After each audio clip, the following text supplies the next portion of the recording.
Assalamualaikum warahmatullahi wabarakatuh. Perkenalkan, kami dari kelompok 4 yang beranggotakan dua orang, yaitu Haider Ali dengan NIM 2004030128 dan Dirgantara Perdana Putra dengan NIM 2004030150. Adapun judul materi kami yaitu mengenai perdagangan internasional. Pemateri pertama yaitu saya sendiri, Dirgantara Perdana Putra, yang akan menjelaskan yang pertama kebijakan ekspor dan impor, dan yang kedua kebijakan tarif dan non-tarif. Kebijakan ekspor dan impor. Kegiatan ekspor dan impor diberlakukan oleh perusahaan atau negara. Ekspor dapat membantu meningkatkan pendapatan, sedangkan impor membantu mendapatkan barang atau jasa yang tidak tersedia di dalam negeri. Ekspor merupakan aktivitas perdagangan yang dilakukan dengan mengeluarkan barang dari negara tertentu dan mengirimkannya ke negara lain, sedangkan impor adalah aktivitas perdagangan yang dilakukan dengan memasukkan barang dari negara lain ke negara sendiri.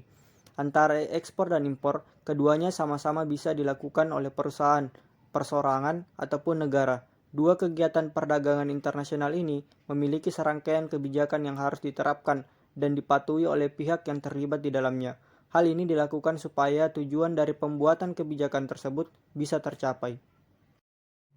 Adapun kebijakan perdagangan internasional bidang ekspor, kebijakan ini bisa mempengaruhi secara langsung ataupun tidak terhadap transaksi atau kelancaran usaha, struktur, dan komposisi. Kebijakan tersebut diantaranya, yang pertama, pemberian subsidi ekspor. Subsidi diberikan untuk meningkatkan atau memajukan ekspor. Yang kedua, penetapan prosedur ekspor sebelum melakukan ekspor. Tentu eksportir harus melakukan beberapa prosedur tertentu. Yang ketiga, dumping adalah kebijakan penetapan harga barang ekspor lebih murah dibanding di dalam negeri. Yang keempat, larangan ekspor merupakan kebijakan pelarangan untuk mengekspor barang tertentu ke luar negeri. Yang kelima, diskriminasi harga barang ekspor ditetapkan dengan harga yang berbeda untuk setiap negara. Biasanya hal ini dilakukan sesuai dengan perjanjian. Yang keenam, politik dagang bebas. Pemerintah memberikan kebijakan untuk bebas melakukan kegiatan ekspor atau impor. Kebebasan ini diharapkan nantinya bisa membawa beberapa keuntungan, contohnya mendapatkan barang produksi berkualitas tinggi atau barang yang harga lebih murah. Selanjutnya, kebijakan perdagangan internasional bidang impor. Kebijakan perdagangan internasional secara impor yaitu yang pertama, pemberlakuan kota. Pemerintah menetapkan kota impor dalam jangka waktu tertentu. Tujuannya supaya tidak mengganggu kegiatan produksi dalam negeri. Yang kedua, pemberian subsidi. Beberapa barang impor bisa jadi lebih murah dibanding barang produksi dalam negeri. Maka dari itu, pemerintah memberikan subsidi supaya harga barang dalam negeri bisa jauh lebih murah. Yang ketiga, larangan impor. Kebijakan pelarangan impor ini berlaku untuk beberapa orang yang dianggap bisa membahayakan lingkungan masyarakat, contohnya senjata berapi. Yang keempat, penetapan tarif dilakukan pada barang impor, bisa jadi lebih murah atau mahal.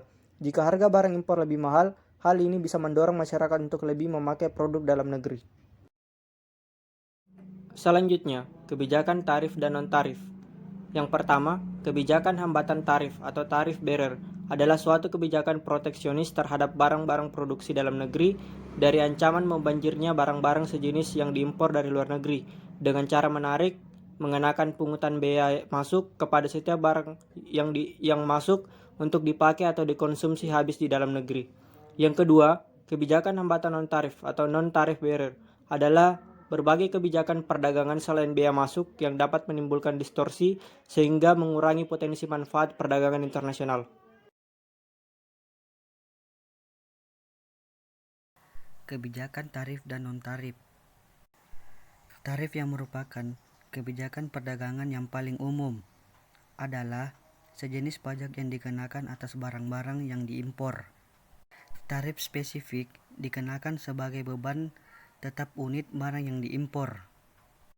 Sedangkan tarif ad valorem adalah pajak yang dikenakan berdasarkan persentase tertentu dari nilai barang-barang yang diimpor. Macam-macam penentuan tarif atau bea masuk, yaitu yang pertama, bea ekspor adalah pajak atau bea yang digunakan terhadap barang yang diangkut menuju negara lain. Yang kedua, transito adalah pajak biaya yang dikenakan barang-barang yang melalui batas wilayah suatu negara dengan tujuan akhir barang tersebut negara lain. Yang ketiga, biaya impor adalah pajak atau biaya yang dikenakan terhadap barang-barang yang masuk dalam suatu negara. Jenis-jenis tarif. Yang pertama, ad valorem duties, yakni biaya pabean yang tingginya dinyatakan dalam persentase dari nilai barang yang dikenakan biaya tersebut. Yang kedua itu specific duties, yakni biaya pabean yang tingginya dinyatakan untuk tiap ukuran fisik daripada barang. Yang ketiga, specific ad valorem atau compound duties, yakni biaya yang merupakan kombinasi antara spesifik dan ad valorem. Misalnya, suatu barang tertentu dikenakan 10% tarif ad valorem ditambah 20.000 untuk setiap unit. Sistem tarif. Yang pertama, single column tarif. Sistem di mana untuk masing-masing barang hanya mempunyai satu macam tarif. Yang kedua, double column tarif. Sistem di mana untuk setiap barang yang mempunyai dua tarif. Apabila tarif tersebut ditentukan sendiri dengan undang-undang, maka namanya bentuk maksimum dan minimum. Yang ketiga itu triple column tarif. Biasanya sistem ini digunakan oleh negara penjajah. Efek tarif. Pembebanan tarif terhadap suatu barang dapat mempunyai efek terhadap perekonomian suatu negara, khususnya terhadap pasar barang tersebut. Efek tarif. Pembebanan tarif terhadap suatu barang yang dapat mempunyai efek terhadap perekonomian suatu negara, khususnya terhadap pasar barang tersebut. Adapun beberapa efek tarif tersebut adalah yang pertama, efek terhadap harga. Yang kedua, efek terhadap konsumsi. Yang ketiga, efek terhadap produk. Keempat, efek terhadap retribusi pendapatan. Isu penting perdagangan internasional.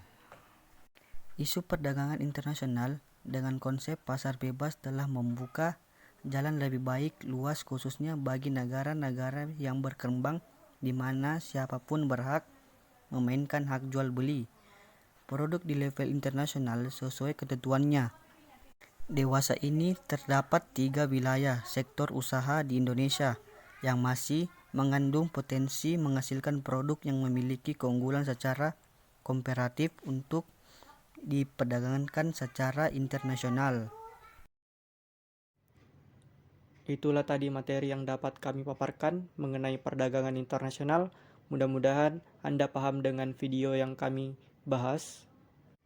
Saya tutup dengan mengucapkan wabillahi taufiq wal hidayah. Wassalamualaikum warahmatullahi wabarakatuh.